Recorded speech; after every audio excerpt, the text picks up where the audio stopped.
Another interesting game with New Orleans. I've been a part of maybe 7 of those. They're always interesting. This one was similar to the game over there, low scoring. They had the lead at the half. We came out in the second half, finally got the lead, and just found a way to win. This second half was bizarre.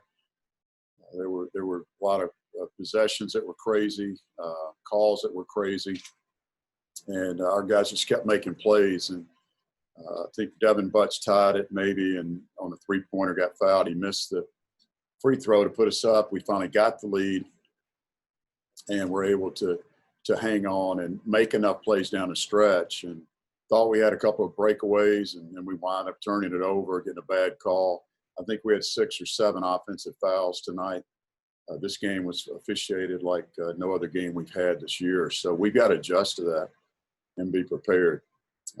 Cedric did a good job scoring the ball inside the arc. I think he was, maybe 8 for 11.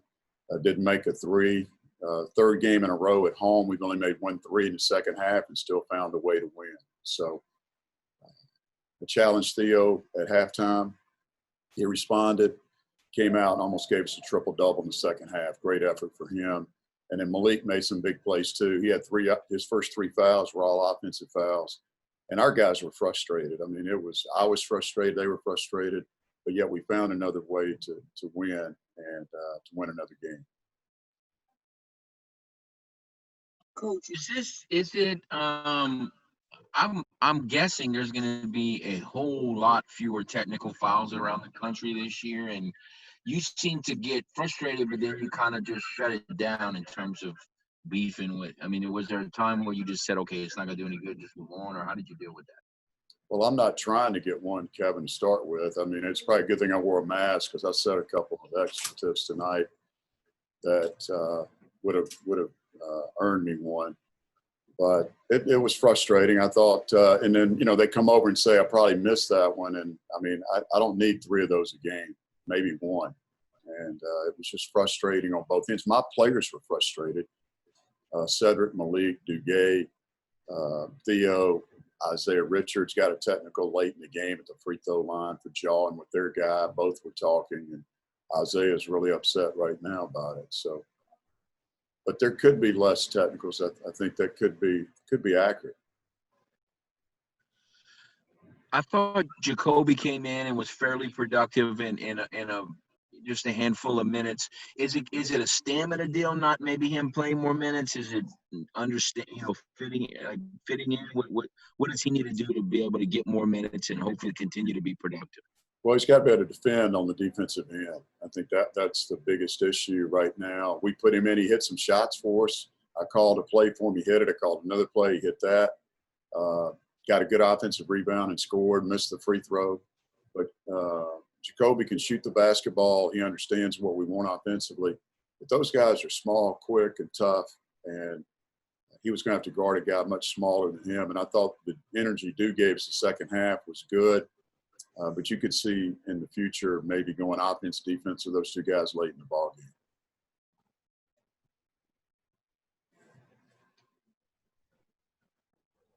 Coach, you guys had go ahead, Andrew. Coach, you guys had a season high 20 turnovers. I know it's not what you want to see, but what do you account all the deflected passes to? Are the bad passes or just great defense? It's a little bit of both. We wanted to have a dozen turnovers tonight, but when you have 6 or 8 offensive fouls, I mean, what do you do? And we've done dribble handoffs and get called every game. It's 2 games in a row that to me I didn't think were fouls, but they are aggressive. They really got into us. They pressured our points the whole game. Brzat's a good defensive player. He's small and pesky, and They did. They got a lot of hands on balls, and we've got to be better than that. But Theo, you mentioned it earlier, but he really, in the stretch where y'all pulled away, he was in the middle of everything. He was either blocking a shot or getting a rebound or scoring. I mean, he was really the force that allowed y'all to kind of pull away a little bit. Yeah, he was great for us, and challenged him at halftime. He came out, got involved. We ran a play, and Brain gave him a great feed. I can't even remember. Brain went through his legs, gave him a great pass, and he dunked it. We got an inbounds play called for him. He got an easy bucket. But he was blocking every shot and coming up with most of the rebounds, some of his own block shots. What did they try to do because of the first game against y'all in this one? Different than the first? Just I felt like they played with more passion. You know, we told our guys before the game, Kevin, that both teams played poor in that game, and we won, and thinking we can play better and win by double figures, and they're thinking we could have won this game. So we knew that we'd get their best shot here. And they pressured a little bit more. They got after Brian a little bit. You know, Cedric was hurt in the game over there. I don't know if we even said that or people remember, but he got hurt late in the Baylor game, and he was not 100%. And he struggled a little bit. But I thought tonight he did an admirable job on Troy Green, who's a LSWA and Southland Player of the Week, scored 34 in his last game against Jacksonville.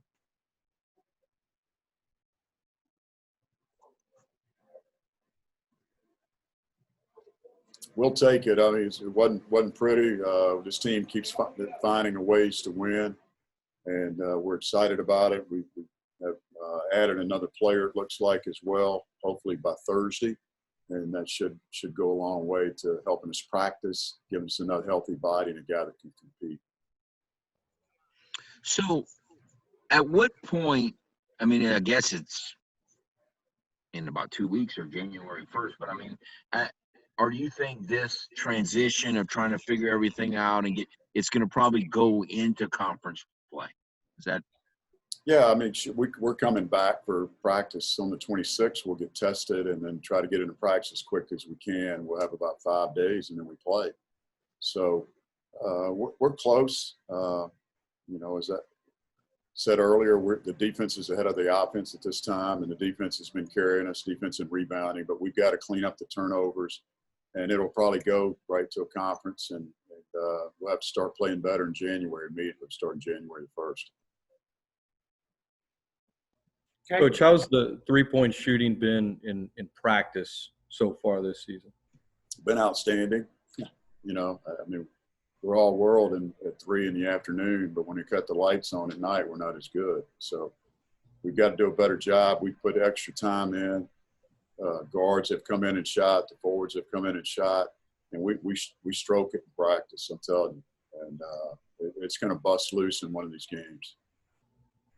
And we've got to take better shots, Scott. We're taking shots off the dribble some, and you know, of course, people are really keying on Cedric, but I tell you who's struggled a little bit, and his knee's been bothering him. He didn't practice yesterday. Brian Ayu can really shoot the basketball, and he and Devin and Cedric, all these guys, Jacoby Gordon, we're going to start hitting some, and we're going to have to, because it'll give us another weapon with our offense. Coach, talk a little bit about you guys are able to pick up a game with McNeese after having your game get canceled on you. Just tell us a little bit of how that come together so quickly behind the scenes. I know they've been staying here, been practicing here, so you guys have a good working relationship. But how quickly did that come together, the game with McNeese for them? We talked to those guys a lot. You know, we wanted to play initially when the pandemic. They had broken contract last year and were not going to play because the Southland was going 20 league games, and then they cut back to 16. And so we asked if they wanted to play. They said no, and then once the schedule started falling apart, you know, in October and November, then we talked to them again. We asked if they wanted to play, and we had some games that we could get. Like we had 2 games we lost, correct? Loyola and Xavier. And we called and asked them if they wanted to play, and we wound up picking up LSUS and LSUA. So we asked them, and then sure enough, after we contracted, I think, with LSUA, you know, they called and wanted to play, and it was too late. I mean, we just missed on the timing. And then, but losing the VCU game, we knew they were ready, and we made the call, and they accepted it immediately. They wanted to play. So I think it's great that us, New Orleans, rivals of ours that have played that are on I-10, that used to be in the same league, we need to get together and play. That's what schools are doing across the country, and we'd love to play a couple other schools east of us that don't want to play, but we're happy that we're able to play McNeese. Coach, I was asking Theo about this, about the pick and roll, and I don't recall seeing this much pick and roll in a game this season.